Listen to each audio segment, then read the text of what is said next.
بسم اللہ الرحمن الرحیم۔ محترم ناظرین السلام علیکم۔ آج ہم بات کرنے والے ہیں دجال کے بارے میں۔ دجال کیسا دکھائی دے گا، وہ دنیا پر آ کر کس طرح حکمرانی کرے گا، اور وہ لوگ کون ہوں گے جو اس پر ایمان لائیں گے۔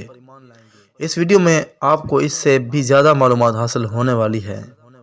محترم ناظرین، دجال یہودیوں کی نسل سے ہوگا جس کا قد ٹھگنا ہوگا، دونوں پاؤں ٹیڑھے ہوں گے، جسم پر بالوں کی بھرمار ہوگی، رنگ سرخ یا گندمی ہوگا، سر کے بال حبشوں کی طرح ہوں گے، ناک چونچ کی طرح ہوگی، بائیں آنکھ سے کانا ہوگا، دائیں آنکھ میں انگور کے بقدر ناخنا ہوگا۔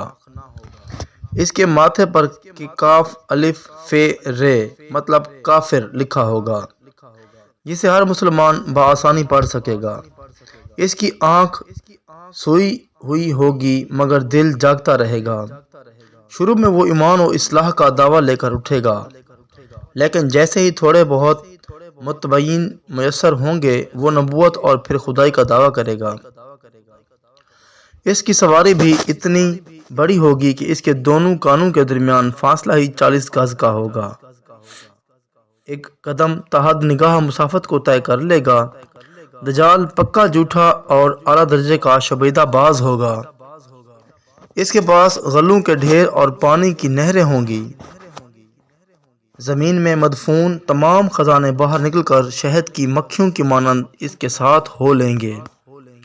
جو قبیلہ اس کی خدائی پر ایمان لائے گا، دجال اس پر بارش برسائے گا، جس کی وجہ سے کھانے پینے کی چیزیں ابل پڑیں گی، درختوں پر پھل آ جائیں گے۔ کچھ لوگوں سے آ کر کہے گا کہ اگر میں تمہارے ماں باپ کو زندہ کر دوں تو کیا تم میری خدائی کا اقرار کرو گے؟ لوگ اس بات میں جواب دیں گے۔ اب دجال کے شیطان ان لوگوں کو ماں باپ کی شکل لے کر نمودار ہوں گے۔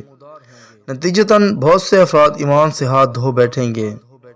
اس کی رفتار آندھیوں سے زیادہ تیز اور بالوں کی طرح رواں ہوگی۔ وہ کرشموں اور شبیدہ بازیوں کو لے کر دنیا کے ہر چپا کو روندے گا۔ تمام دشمنان اسلام اور دنیا بھر کے یہودی امت مسلمہ کے بغض میں اس کی پشت پناہی کر رہے ہوں گے۔ وہ مکہ معظمہ میں گھسنا چاہے گا مگر فرشتوں کی پہرےداری کی وجہ سے ادھر گھس نہ پائے گا، اس لیے ذلیل نامراد و ذلیل ہو کر واپس مدینہ منورہ کا رخ کرے گا۔ اس وقت مدینہ منورہ کے 7 دروازے ہوں گے اور ہر دروازے پر فرشتوں کا پہرا ہوگا، لہٰذا یہاں پر بھی منہ کی کھانی پڑے گی۔ انہی دنوں مدینہ منورہ میں 3 مرتبہ زلزلہ آئے گا، جس سے گھبرا کر بہت سارے بے دین شہر سے نکل کر بھاگ نکلیں گے۔ باہر نکلتے ہی دجال انہیں لقمہ تر کی طرح نگل لے گا۔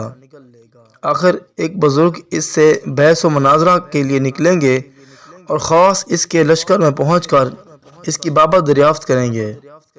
لوگوں کو اس کی باتیں شاق گزریں گی، لہٰذا اس کے قتل کا فیصلہ کریں گے، مگر چند افراد آڑے آ کر یہ کہہ کر روک لیں گے کہ ہمارے خدا دجال کی اجازت کے بغیر اس کو قتل نہیں کیا جا سکتا۔ چنانچہ اس بزرگ کو دجال کے دربار میں حاضر کیا جائے گا، جہاں پہنچ کر یہ بزرگ چلا اٹھے گا کہ میں نے پہچان لیا کہ تم وہی دجال ملعون ہے، اور رسول اللہ صلی اللہ علیہ وسلم نے ہمیں تیرے ہی خروج کی خبر دی تھی۔ دجال اس خبر کو سنتے ہی آپے سے باہر ہو جائے گا اور اس کو قتل کرنے کا فیصلہ کرے گا۔ درباری فوراً اس کے 2 ٹکڑے کر دیں گے۔ دجال اپنے حواریوں سے کہے گا کہ اب اگر میں اس کو دوبارہ زندہ کر دوں تو کیا تم کو میری خدائی کا پختہ یقین ہو جائے گا؟ یہ دجالی گروپ کہے گا کہ ہم تو پہلے ہی سے آپ کو خدا مانتے ہوئے آ رہے ہیں، البتہ اس معجزہ سے ہمارے یقین میں اور اضافہ ہو جائے گا۔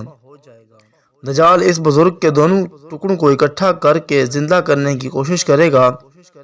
ادھر وہ بزرگ باوجہ حکم الہی کھڑے ہو جائیں گے اور کہیں گے اب تو مجھے اور زیادہ یقین آ گیا کہ تو ہی دجال ملعون ہے۔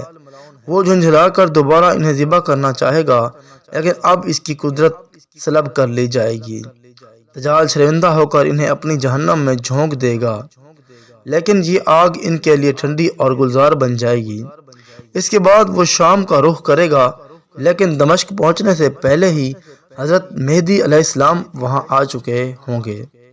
دجال دنیا میں صرف 40 دن رہے گا، ایک دن 1 سال، دوسرا 1 مہینہ اور تیسرا 1 ہفتے کے برابر ہوگا، بقیہ معمول کے مطابق ہوں گے۔ امام مہدی علیہ السلام دمشق پہنچتے ہی زور و شور سے جنگ کی تیاری شروع کر دیں گے، لیکن صورتحال بظاہر دجال کے حق میں ہوگی، کیونکہ وہ اپنے مادی و افرادی طاقت کے بل پر پوری دنیا میں دھکا بٹھا چکا ہوگا۔ اس لیے عسکری طاقت کے اعتبار سے تو اس کی شکل بظاہر مشکل ہوگی، مگر اللہ کی تائید اور نصرت کا سب کو یقین ہوگا۔ حضرت مہدی علیہ السلام اور تمام مسلمانوں اس امید کے ساتھ دمشق میں دجال کے ساتھ جنگ کی تیاریوں میں ہوں گے۔ تمام مسلمان نمازوں کی ادائیگی دمشق کی قدیم شہر آفاق مساجد میں جامع اموی میں ادا کرتے ہوں گے۔ ملی شیرازہ لشکر کی ترتیب اور یہودیوں کے خلاف صف بندی کو منظم کرنے کے ساتھ ساتھ مہدی علیہ السلام دمشق میں ان کو اپنی فوجی سرگرمیوں کا مرکز بنائیں گے، اور اس وقت یہی مقام ان کا ہیڈ کوارٹر ہوگا۔ امام مہدی علیہ السلام ایک دن نماز پڑھنے کے لیے مصلی کی طرف بڑھیں گے تو عین اسی وقت حضرت عیسیٰ علیہ السلام کا نزول ہوگا۔ نماز سے فارغ ہو کر دجال کے مقابلے کے لیے نکلیں گے۔ دجال حضرت عیسیٰ علیہ السلام کو دیکھ کر ایسا گھلنے لگے گا جیسے نمک پانی میں گھل جاتا ہے۔ پھر حضرت عیسیٰ علیہ السلام آگے بڑھ کر اس کو قتل کر دیں گے، اور حالت یہ ہوگی کہ شجر و حجر آواز لگائیں گے کہ اے روح اللہ، میرے پیچھے یہودی چھپا ہے۔